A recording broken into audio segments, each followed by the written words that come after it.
Hello friends, स्वागत है आपका अपने परिवार एमएस स्टडी पॉइंट में। तो दोस्तों, इसके पहले हम लोगों ने त्रिभुज की प्रकृति पढ़ लिया था। आज जो हमें पढ़ना है वह पढ़ना है त्रिभुज के प्रकार। आखिर ये त्रिभुज कितने प्रकार के होते हैं। ठीक है दोस्तों, तो चलिए देखते हैं त्रिभुज कितने प्रकार का होता है। तो त्रिभुज का प्रकार पढ़ने से पहले आप ये समझ लीजिएगा कि त्रिभुज को दो आधार पर कई प्रकार में बांटा गया है। त्रिभुज को जो प्रकार में बांटा गया है वो दो आधार पर बांटा गया है। पहला है भुजा के आधार पर। तो भुजा के आधार पर त्रिभुज के तीन प्रकार होते हैं। ठीक। और दूसरा आपका बांटा गया है कोण के आधार पर। किस आधार पर? कोण के आधार पर।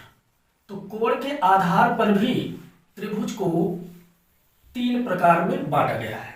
चलिए देखते हैं कौन कौन से। भुजा के आधार पर त्रिभुज तीन प्रकार का होता है। पहला नंबर होता है समबाहु त्रिभुज। क्या होता है? समबाहु त्रिभुज।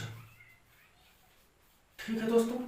और दूसरा नंबर होता है समद्विबाहु त्रिभुज। क्या?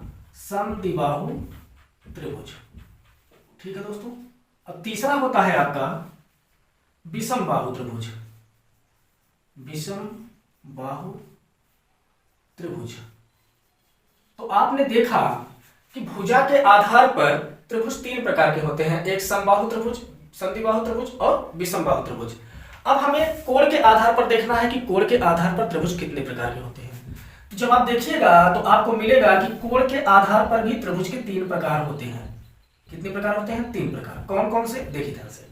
पहला होता है न्यून कोणीय त्रिभुज। कोण के आधार पर त्रिभुज तीन प्रकार के होते हैं। न्यून कोणीय त्रिभुज। और दूसरा होता है आपका समकोणीय त्रिभुज। दूसरा क्या होता है आपका? समकोणीय त्रिभुज। और तीसरा जो आपका होता है वह होता है अधिक कोणीय त्रिभुज। क्या होता है? अधिक कोणीय त्रिभुज। ठीक है दोस्तों। अब आपने देखा कि भुजा के आधार पर त्रिभुज तीन प्रकार के होते हैं, कोण के आधार पर भी त्रिभुज तीन प्रकार के होते हैं। अब इन सभी त्रिभुजों को बारी बारी से एक एक को लेकर हम लोग अच्छे से अध्ययन करेंगे। जैसे सबसे पहले हम पढ़ेंगे समबाहु त्रिभुज। अब इस समबाहु त्रिभुज होती क्या है, इसकी क्या परिभाषा बनती है, इसका क्या क्षेत्रफल बनता है, क्या परिमाप बनता है, इसकी ऊंचाई क्या बनती है। अच्छा, इससे संबंधित और भी तमाम प्रकार के उसमें प्रश्न बनते हैं कि यदि समबाहु त्रिभुज पर लंब डाला गया है तो उसका क्षेत्रफल, या इस प्रकार से आपके कई टॉपिक से यहाँ पर प्रश्न अब बनना शुरू हो जाएंगे। तो चलिए दोस्तों, आपने देखा भुजा के आधार पर तीन त्रिभुज होते हैं, कोण के आधार पर भी तीन। वो शुरुआत करेंगे हम समबाहु त्रिभुज से। आखिर ये समबाहु त्रिभुज होता क्या है। तो इस त्रिभुज के प्रकार में हमें जो पढ़ना है वो सबसे पहले हम समबाहु त्रिभुज के विषय में देखेंगे कि आखिर ये समबाहु त्रिभुज होता क्या है। सबसे पहले यदि हम इसकी परिभाषा पर चर्चा करें तो समबाहु त्रिभुज का मतलब होता है ऐसा त्रिभुज जिसकी तीनों भुजाएं समान होती है, उसे हम समबाहु त्रिभुज कहते हैं। क्या? ऐसा त्रिभुज जिसकी तीनों भुजाएं समान होती है। इसकी यहां पर क्या होती है? तीनों भुजाएं समान होती है। इसी को हम लोग क्या कहते हैं? समबाहु त्रिभुज कहते हैं। अच्छा, एक चीज यहां पर ध्यान दीजिएगा, इसकी भुजा तो समान होती ही है। ठीक है, भुजा समान होती है और इसके कोण भी क्या होते हैं? इसके कोण भी समान होते हैं। और प्रत्येक कोण कितने अंश का होता है यदि पूछा जाए तो प्रत्येक कोण आपका 60 अंश का होता है। तो यहाँ पर ध्यान दीजिएगा, कोई भी समबाहु त्रिभुज हो, समबाहु त्रिभुज का मतलब होता है ऐसा त्रिभुज जिसकी तीनों भुजाएं तथा तीनों कोण समान हो, उसे हम लोग समबाहु त्रिभुज कहते हैं। और समबाहु त्रिभुज का प्रत्येक कोण कितने अंश का होता है? 60 अंश का होता है। ये तो हो गई इसकी पहचान कि इसकी तीनों भुजाएं समान होती है। यदि इसको ए मान लिया तो आपका ये भी ए हो जाएगा। ठीक है, और आपका ये भी ए हो जाएगा। ये बातें समझ में आ गई। चल, तीनों भुजाएं समान होती है। अब इसकी पहचान तो हम लोग कर लिए।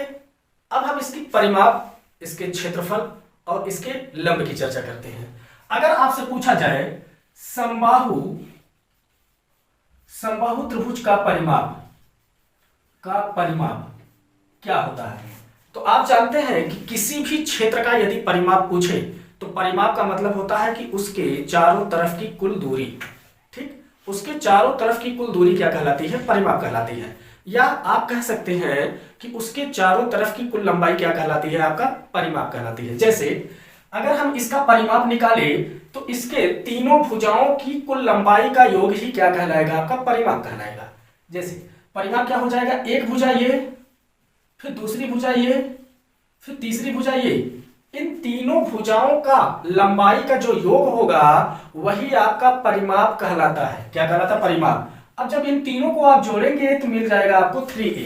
क्या मिल जाएगा आपको, 3a मिल जाएगा। और जहां पर आप देख रहे हैं ये 3 है और ये जो a है आपका, इस a को हम लोग कहते हैं भुजा। क्या कहते हैं दोस्तों, भुजा कहते हैं। तो इस आधार पर आप कह सकते हैं कि समबाहु त्रिभुज के परिमाप का सूत्र होता है या तो आप कहिए 3a होता है या फिर आप कहिए 3 गुणे भुजा होता है। यहां तक क्लियर हुआ। चलिए ये एक फार्मूला आपका तैयार हो गया। अच्छा, दूसरे फार्मूला की तरफ चले। दूसरे फार्मूला में आपको समबाहु त्रिभुज की क्षेत्रफल पढ़नी होगी। क्या पढ़नी होगी, क्षेत्रफल।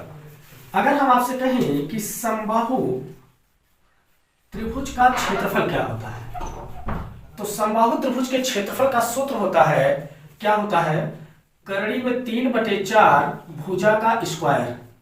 क्या होता है, करड़ी में 3/4 भुजा का स्क्वायर। कैसे होता है, चलिए इसको भी दिखा देते हैं आपको।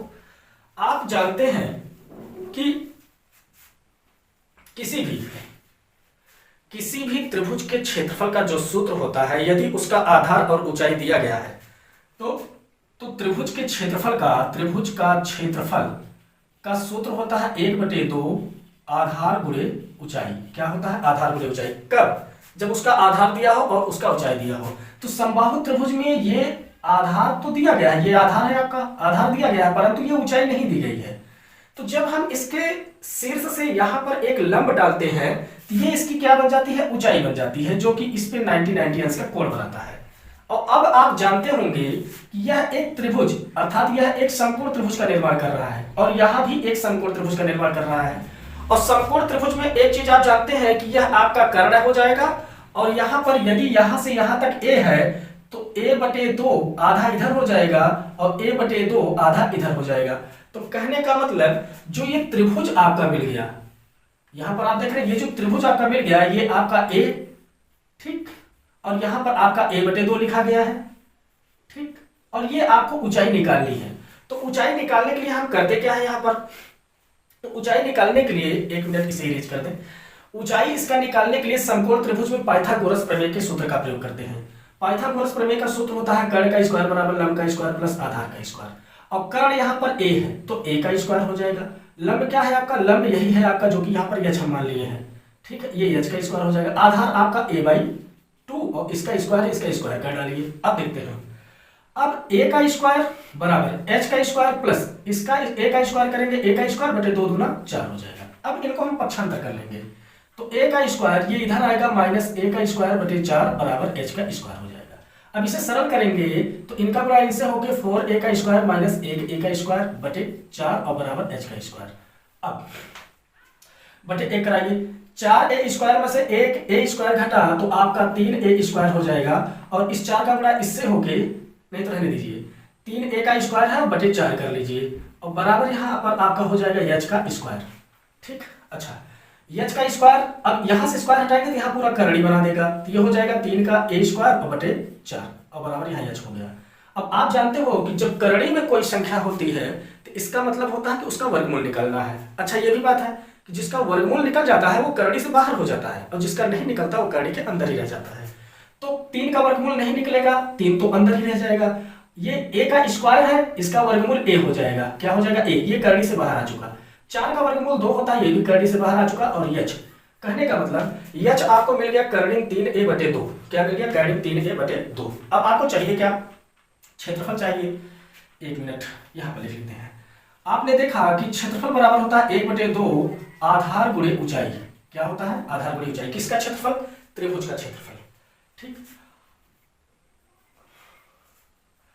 1/2 आधार आपका, आधार यहां से यहां तक a है और गुणे ऊंचाई, ऊंचाई अभी हम लोगों ने निकाला क्या, करड़ी में 3/2a, ठीक है दोस्तों। अब इनका गुणा इनसे होके करड़ी में 3 और a का गुणा होके a का स्क्वायर और बटे 2 दूना 4।